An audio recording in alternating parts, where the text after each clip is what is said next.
হঠাৎ করেই বন্ধ করে দেওয়া হলো কথার সম্প্রচার। কিন্তু কেন? এই মুহূর্তে জলসার জনপ্রিয় ধারাবাহিক কথা, যে ধারাবাহিক বেঙ্গল টপারের অপোজিটে সম্প্রচার হচ্ছে, মানে সন্ধ্যে 7টা স্লটে কথার অপোজিটে আছে বেঙ্গল টপার। কথা টিআরপিতে বেশ কয়েক সপ্তাহ যাবৎ অনেকটাই পিছিয়ে পড়ে আছে। টিআরপিতে এগিয়ে আসতে গল্পে নিয়ে আসা হয়েছে নতুন মোড়, তবে নতুন মোড় এনেও টিআরপিতে কোনোভাবেই এগিয়ে আসতে পারছে না। যদিও গল্প খুবই জমজমাট এবং টান টান হচ্ছে, তবুও কেন যে টিআরপি বাড়ছে না তা বলা মুশকিল। কথার টিআরপি বাড়াতে এবার চ্যানেল বড় পদক্ষেপ নিল, কথার সম্প্রচার বন্ধ করে দিল। কথা মেইন স্লট সন্ধ্যে 7টা স্লটে সম্প্রচার হচ্ছে।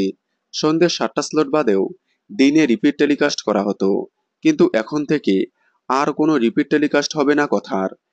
টিআরপি বাড়াতে এখন থেকে রিপিট টেলিকাস্ট বন্ধ করে দেওয়া হলো। এখন থেকে কথা শুধুমাত্র সন্ধ্যে 7টা স্লটেই দেখা যাবে। তাই সবাই প্রতিদিন সন্ধ্যে 7টায় দেখুন কথা। কথার সকল আপডেট সবার আগে পেতে চ্যানেলটি সাবস্ক্রাইব করে পাশে থাকা বেল আইকনটি বাজিয়ে দিন। ধন্যবাদ।